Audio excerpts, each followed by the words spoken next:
entiende como marea roja a un fenómeno natural provocado por el incremento numérico de alguna o algunas microalgas en el agua, las que, al ser alimento de organismos marinos como los moluscos bivalvos, pueden provocar daños en la salud de las personas que los consumen, además de pérdidas económicas para la acuicultura y la actividad extractiva. En el mar, las microalgas constituyen la base de la cadena alimentaria, ya que son el principal alimento de especies como los moluscos filtradores. Bajo ciertas condiciones ambientales como temperatura del agua, salinidad, luminosidad y disponibilidad de nutrientes, estas proliferan en forma explosiva provocando un fenómeno que se conoce con el nombre de floraciones algales. Las mareas rojas tienen importantes consecuencias en los ambientes marinos debido a la alta concentración de toxinas que liberan. Los grupos de toxinas más importantes encontrados en estas algas son las toxinas amnésicas, las toxinas paralizantes y las toxinas gástricas.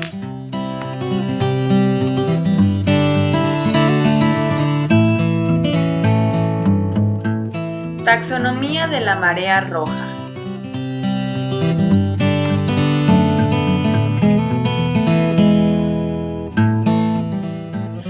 En la mayoría de los lugares donde se da la marea roja, el dinoflagelado más importante es Karenia brevis.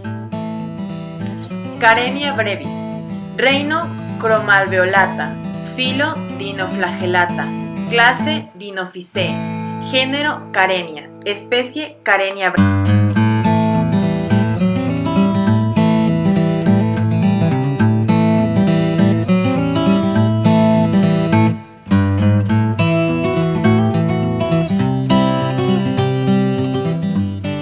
Control biológico.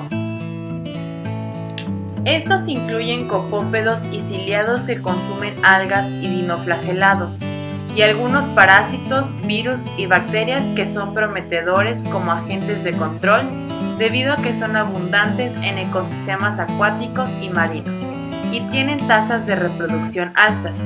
Los obstáculos mayores a su uso son la falta de criaderos de altos volúmenes y problemas logísticos relacionados con su almacenaje y despliegue en el campo. Los protozoos están especializados en alimentarse de bacterias. Al comérselas, las digieren y liberan nutrientes que pueden volver a ser captados por las algas.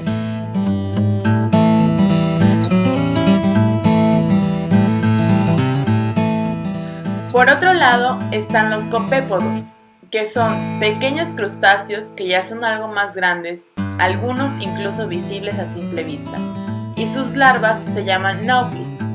Los copépodos y nauplis comen algas y a su vez son comidos por una gran cantidad de animales marinos, como las medusas, esponjas, corales y larvas de los peces pequeños.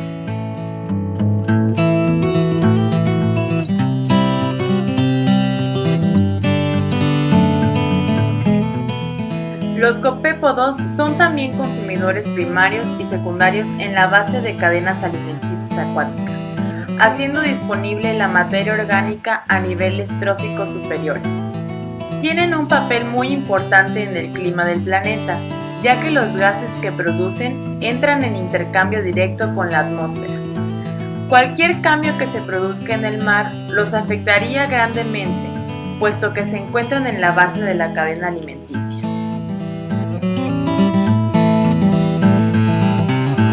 Los nutrientes como nitratos, fosfatos y silicatos dibujados en formas de nubes aparecen cuando los hombres arrojan residuos humanos o industriales en el mar, pero también pueden aparecer cuando hay temporales o cuando los movimientos del agua de mar provocan que el agua fría del fondo, cargada de nutrientes, suba a la superficie.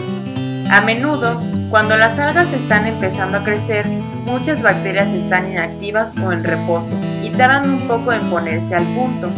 Los copépodos no están presentes o hay muy pocos de ellos y como crecen muy lentamente les cuesta ponerse en marcha. Estos momentos las algas pueden llegar a crecer tanto que dan color verde al mar. En la segunda fase, los nutrientes empiezan a terminarse y a haber exceso de algas. Algunas empiezan a escasear nutrientes y al no poder quitarse de encima a las bacterias que las rodean, el estado de salud no solo intentan usar la materia orgánica excretada al exterior, sino también comérselas. Las algas con mejor salud pueden sacarse de encima a las bacterias.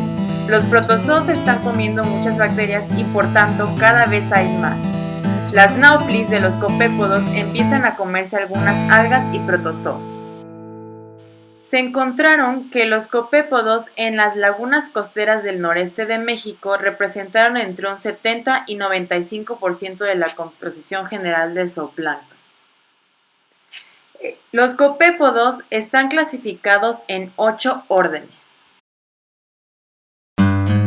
Los hay plánticos, los cuales forman parte del plancton acuático, bentónicos, que son la comunidad formada por los organismos que habitan en el fondo de los ecosistemas acuáticos, dulceacuícolas, microorganismos que desarrollan todas sus funciones vitales en el agua dulce, parásitos, organismos que viven a costa de otras especies y comensales, microorganismos que obtienen beneficios mutuos. Se estima que el número total de copépodos puede llegar hasta 12.000 especies, de las cuales aproximadamente 6.500 son pelágicas marinas.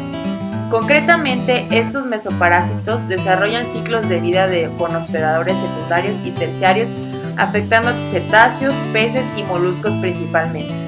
Este aspecto se convierte en importantes partícipes de las complejas redes tróficas que se forman entre los huéspedes, siendo relativamente fácil la transmisión y dispersión del parásito.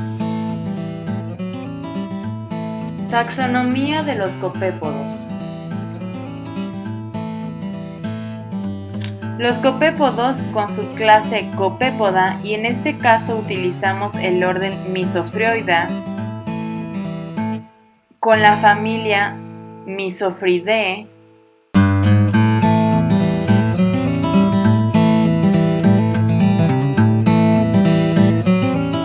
el género Spelophrya,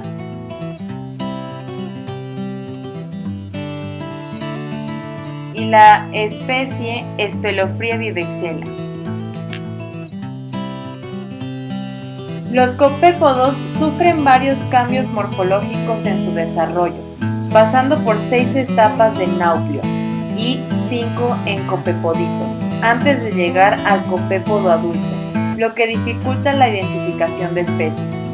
En caso de no haber nutrientes, la mayor parte de las algas están muy poco saludables, rodeadas por bacterias que degradan, y los copépodos comienzan a alimentarse de ellos.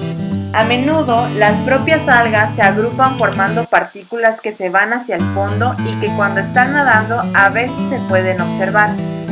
Los copépodos también pueden comerse a los protozoos, y a veces las bacterias pueden volver a crecer, ya que al comer liberan mucha materia orgánica. Cuando ya no hay algas, las bacterias no tienen más comida y se vuelven a situar en reposo, haciendo las siestas esperando en tiempos mejores. Para conocer el impacto de los copépodos, si no hay algas, el agua vuelve a ser azul o transparente. Muchos de los copépodos serán comidos por peces o deberemos esperar otra ocasión para que vuelva a haber minerales. Así vuelven a existir nutrientes que permitan a las algas crecer, a las bacterias y a los copépodos. Los copépodos constituyen el principal nexo de unión entre productores primarios, es decir, algas, y consumidores secundarios como larvas de peces. Por ello mismo, son pieza clave en la dinámica de las pesquerías e, indirectamente, en el control biológico del clima, como calentamiento o enfriamiento de la atmósfera debido a emisiones de gases por parte de organismos vivos. Dentro de las desventajas de esta especie solo radica en los requerimientos nutricionales específicos que demandan dichas larvas al inicio de sus vidas. La científica Josiane Stouchuk, científica e investigadora que trabajó con el Danish Institute for Fisheries and Marine Research en Dinamarca, centro de investigación relacionado con acuacultura, desarrolló exitosamente en 1996, junto con otros investigadores, un método para producir grandes cantidades de copépodos en el laboratorio. Básicamente, la técnica se fundamenta en un sistema de cultivo continuo formado por 2 subsistemas de cría y reproducción. Diariamente se recolectan huevos de los tanques de desove y se siembran en los tanques de crecimiento. El mantenimiento es llevado a cabo mediante un régimen alimenticio a base de dietas monoalgales, como Rhodomonas baltica en adultos e Isochrysis galvana en náuplios. Según los expertos, los copépodos adultos parecen adaptarse y reproducirse bien, pero los náuplios presentan problemas en cuanto a desarrollo y supervivencia. Se cree que el problema deriva de la alimentación y del hecho de que la metodología fue creada en función de copépodos calonoides de clima templado. Propuesta. En nuestra propuesta elegimos Misophryoda debido a su supervivencia en las profundidades del mar en busca de nutrientes. A diferencia del método anterior, este se basa en mantener cultivos estáticos por periodos cortos de tiempo utilizando parámetros tropicales y empleando una dieta plurialgal. La simplicidad del mantenimiento de los cultivos y la baja mano de obra requerida le dan un gran atractivo a este método. Por otra parte, siendo la técnica desarrollada a partir de copépodos calonoides tropicales, se podría pronosticar un buen resultado si se implementase en cualquier localidad de clima tropical. Proceso de cultivo. En este se requiere una buena higiene para cultivar algas exitosamente. Los cultivos son llevados a cabo en el laboratorio de cultivo de plancton, un ambiente limpio y de condiciones controladas, es decir, aire acondicionado, luz artificial y desinfección diaria. El laboratorio cuenta con dos espacios, uno pequeño de condiciones artificiales intensivas, donde se cultiva con recipientes pequeños y carboys, y uno grande de condiciones moderadas, donde se cultiva con cilindros. El cuarto pequeño es de mayor cuidado ya que contiene el banco de cepas, los microscopios y demás equipos delicados. El agua marina que se recolecta para utilizar en los cultivos recibe un tratamiento especial. Es pasada por filtros de arena, de cartucho, de ultravioleta y por último por filtros de bolsa de una micra. Luego, es colocada en total oscuridad por un mínimo de 10 días para eliminar protozoarios y organismos pequeños contaminantes. En cuanto a vidriería, se utilizan recipientes o beakers de 500 ml previamente autoclavados y carboys, o cilindros de 20 y 80 litros respectivamente. Previo al arranque de cada ensayo, se cuenta con un buen stock de microalgas previamente cultivadas en cilindros y carboys. Se mide la densidad de células de cada carbo o cilindro sembrado para asegurar que utilice el alga durante o después de su fase exponencial de crecimiento, cuando existe la mayor densidad de células por mililitro y cuando se pueden controlar mejor los volúmenes de almacenamiento. Cada 2 días se hacen los conteos de células por mililitro para ajustar los volúmenes de suministro debido al crecimiento de alga. Los conteos se llevan a cabo con un hemocitómetro tipo Novayer en un microscopio.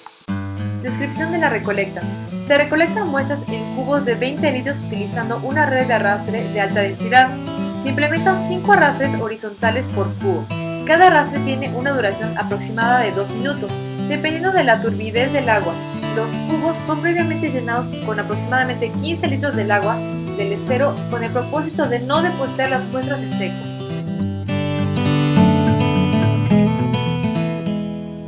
Transporte y recepción en el laboratorio. Los cubos son transportados al laboratorio y se procede inmediatamente a filtrar las muestras. Primero se filtran manualmente con una malla de 500 micrómetros para eliminar contaminación por zooplancton de mayor tamaño, y luego se implementa un segundo filtrado utilizando un tanque cónico especial de lavado de 200 litros. El tanque cónico funciona como un filtro en el cual las muestras se depositan y enjuagan por aproximadamente 2 horas con un flujo de entrada y salida de agua. Se sabe que con un filtro de drenaje por malla de 200 micrómetros se encarga de eliminar el zooplancton pequeño y este deja únicamente copépodos adultos y copépoditos avanzados. Resultados esperados. Existen 3 formas de corroborar nuestros resultados. La primera es a simple vista. Esta es en la zona estudiada, en cual se puede ver un tono azul claro o en un tono más claro al iniciar. La segunda es mediante la prueba experimental. Se toma una muestra inicial del subsuelo y se espera otra semana y así hasta cumplir un mes, y mediante cromatografía líquida se obtendrán datos de qué compuestos y en qué cantidad se encuentran las toxinas. Posteriormente, con los análisis por cromatografía, se obtendrá menos presencia de toxinas en la zona estudiada, esperando obtener menores concentraciones de las siguientes toxinas. Veneno paralizante de los mariscos, PPM, producido por una microalga llamada Alexandrium catenella. Este veneno o toxina provoca una parálisis muscular que puede llevar a la muerte por parálisis respiratoria, compromiso cardíaco y del sistema nervioso central. Veneno diarreico de los mariscos, PDM, producida por microalgas del género Dinophysis sp. Este veneno provoca graves cuadros de diarrea y deshidratación. Veneno amnésico de los mariscos, BAM, producida por la microalga Pseudonoschia australis. Este veneno puede causar la pérdida temporal o permanente de la memoria. Como tercer estudio, los mariscos contaminados con toxinas marinas no están enfermos ni presentan ninguna alteración en su color, olor o textura, por lo que solo mediante análisis realizados en laboratorios especializados y autorizados por las autoridades competentes se puede verificar la presencia o ausencia de toxinas en los mariscos mediante método invasivo por técnica de hibridación in situ. Esta permite visualizar una secuencia de DNA o RNA justo en el sitio físico en el que se encuentra, permitiendo analizar su distribución en células y tejidos. Se diseña una sonda marcada con un fluorocromo que hibride con la secuencia a detectar. Este sistema nos permite estudiar la distribución in situ de una determinada secuencia de interés. Secuencias de interés médico pueden ser aquellas asociadas a enfermedades de origen genético, las que revelan la presencia de algún patógeno, las que se han asociado a desarrollo de ciertos tumores o las que se emplean como indicadores de alteraciones, o en este caso toxinas. Estas forman un conjunto de cromosomas en un individuo. La detección se lleva a cabo marcando previamente la sonda a hibridar con la secuencia de interés con un fluorocromo. El siguiente paso es la hibridación de la secuencia marcada con las muestras problema, aplicándola directamente sobre células extendidas o tejidos. La detección de la fluorescencia emitida permite identificar la presencia de la secuencia y su localización exacta en la muestra, y en nuestro caso sería las ondas hibridadas mostrando o no la presencia de toxinas.